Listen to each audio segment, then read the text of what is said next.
One of America's biggest tech companies just got wiped off the map in 7 European countries overnight.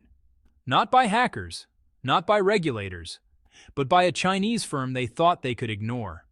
What you're about to discover will change everything you thought you knew about who really controls the technology in your home right now. Before we dive into this bombshell, hit that subscribe button and turn on notifications, because stories like this are reshaping the global tech landscape every single day, and you'll want to stay ahead of the curve. Here's what happened. A European court just dropped one of the most explosive rulings in modern patent history. Netgear, the American networking giant behind millions of routers and Wi-Fi devices worldwide, has been found guilty of stealing technology from Huawei. And the punishment? Absolutely devastating. But this isn't just about one lawsuit. This is a seismic shift that could redefine how Western companies do business with Chinese innovation forever. Let's rewind. Huawei Technologies, the Chinese telecommunications powerhouse, took Netgear Inc. to court in Europe. The accusation was serious. Netgear had been using Huawei's patented Wi-Fi 6 technology, without permission, without payment, without any legal agreement whatsoever. The patent in question carries the designation EP 361189. It might sound like a random string of numbers and letters, but this patent is anything but ordinary. It protects critical innovations in how data moves wirelessly through modern networks, the very foundation that makes Wi-Fi 6 so fast, so stable, and so essential to our connected lives today. For context, Wi-Fi 6 isn't just an incremental upgrade. It's the standard powering everything from your smart home devices to enterprise-level corporate networks. It handles more devices simultaneously, reduces latency, and delivers speeds that earlier generations couldn't dream of. And at the heart of that revolution, Huawei's engineering breakthroughs. After an exhaustive legal process, the European Unified Patent Court delivered its verdict. Huawei was right. Netgear had violated international patent law. The American company had been profiting from Chinese intellectual property without paying a single dollar in licensing fees. Now here's where it gets brutal. The court didn't just order a fine or a slap on the wrist. The ruling was absolute and unforgiving. Every single Netgear product containing Huawei's Wi-Fi 6 technology must be pulled from European shelves immediately. And we're not talking about a gradual phase-out. The court mandated that these products be either recalled or destroyed outright. Think about that. Destroyed. Millions of dollars worth of inventory reduced to electronic waste because Netgear gambled and lost.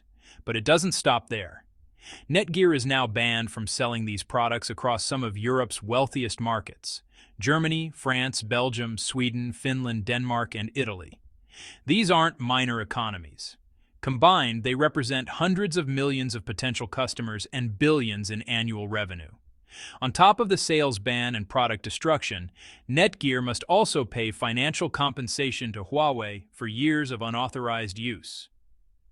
The exact figure hasn't been made public yet, but industry analysts are calling it potentially catastrophic for Netgear's bottom line. Some financial experts are now openly questioning whether Netgear can survive this blow. Losing access to Europe, one of the world's 3 largest tech markets, could trigger a death spiral: falling revenues, plummeting stock value, investor panic, and potentially bankruptcy. To understand why this case matters so much, we need to talk about how the tech world actually works. Patents aren't just legal paperwork. They're the currency of innovation. When a company invents something truly original, they file for a patent.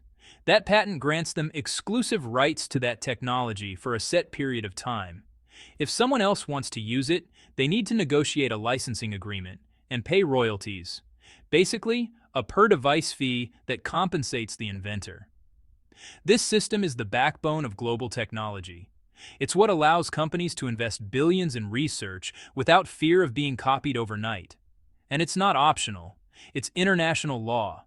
Every major tech player follows this rule. Apple licenses technology from others. So does Samsung, Qualcomm, Nokia, Ericsson.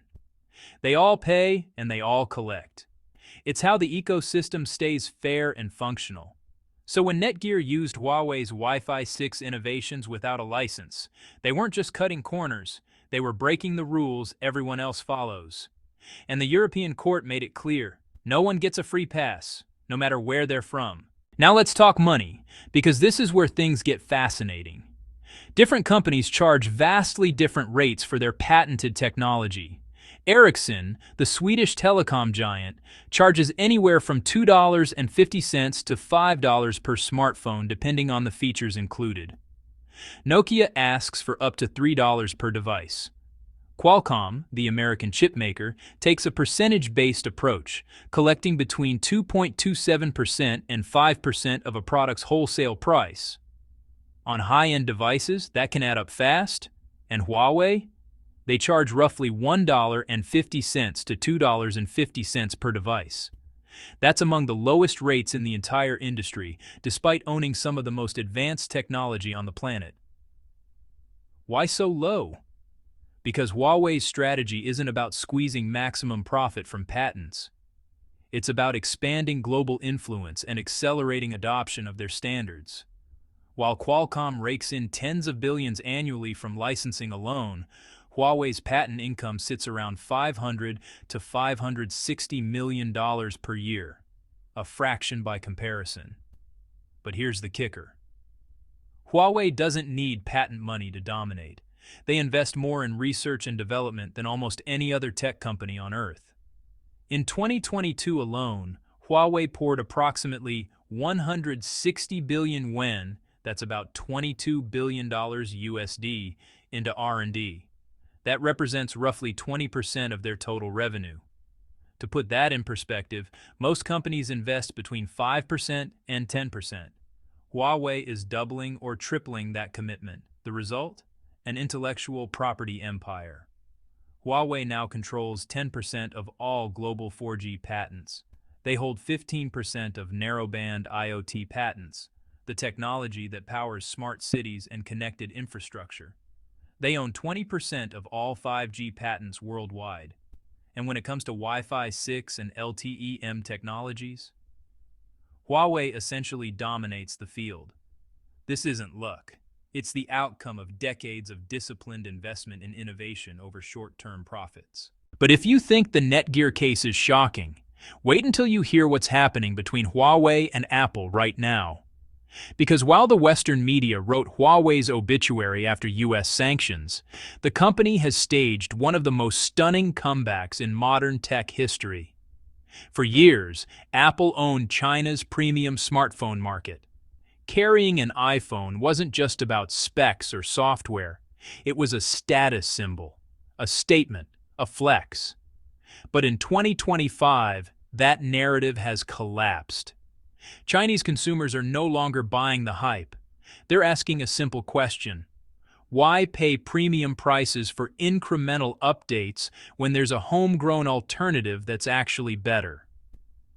Enter the Huawei Mate 60 series. This phone shouldn't exist, at least not according to conventional wisdom.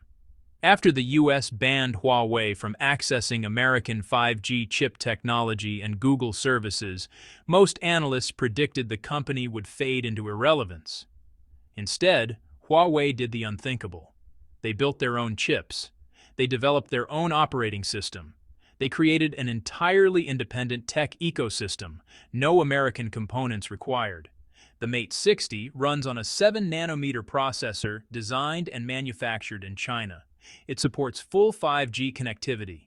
It features a camera system that outperforms the iPhone 15 Pro in low-light conditions and zoom capability.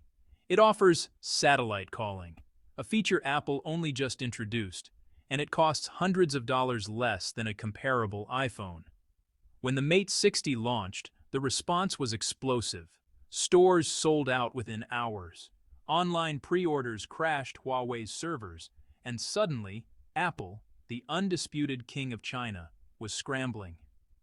By early 2025, Huawei's market share in China had surged past 20%, while Apple's share dropped sharply.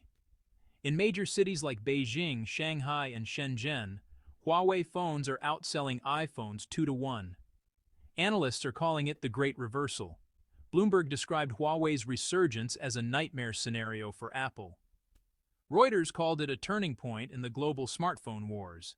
Even the Wall Street Journal reported something unprecedented. Apple began offering rare discounts and aggressive trade-in deals in China, a clear signal of desperation. But this battle extends far beyond phones. Huawei's success is forcing the entire Western tech industry to rethink its assumptions. Google, for instance, is watching nervously. Why? Because Huawei's Harmony OS is steadily replacing Android across China. If that trend goes global, Google could lose billions in advertising revenue and data access. Samsung, Qualcomm, and Intel are all taking notes. Huawei's ability to design cutting-edge chips domestically proves that China can achieve full technological independence and still compete at the highest level. For consumers, this is actually great news. Real competition drives innovation. It forces companies like Apple to stop coasting on brand loyalty and start delivering genuine value again.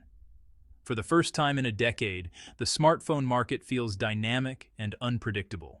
So let's bring it all together. The Netgear ruling isn't just a legal footnote. It's a warning shot. Western companies can no longer assume they can use Chinese technology without consequences. The rules apply to everyone, and courts, even in Europe, are willing to enforce them. Meanwhile, Huawei's rise signals a fundamental shift in global tech power. The era of unchallenged Western dominance is ending. Innovation is being democratized, and the companies that adapt will thrive, while those that don't may not survive. Here's the question worth pondering. In a world where technology no longer flows in just one direction, who really holds the power? And more importantly, are we ready for what comes next? Drop your thoughts in the comments below. And if this video opened your eyes, share it with someone who still thinks the tech world works the way it did 5 years ago. Because it doesn't. Not anymore.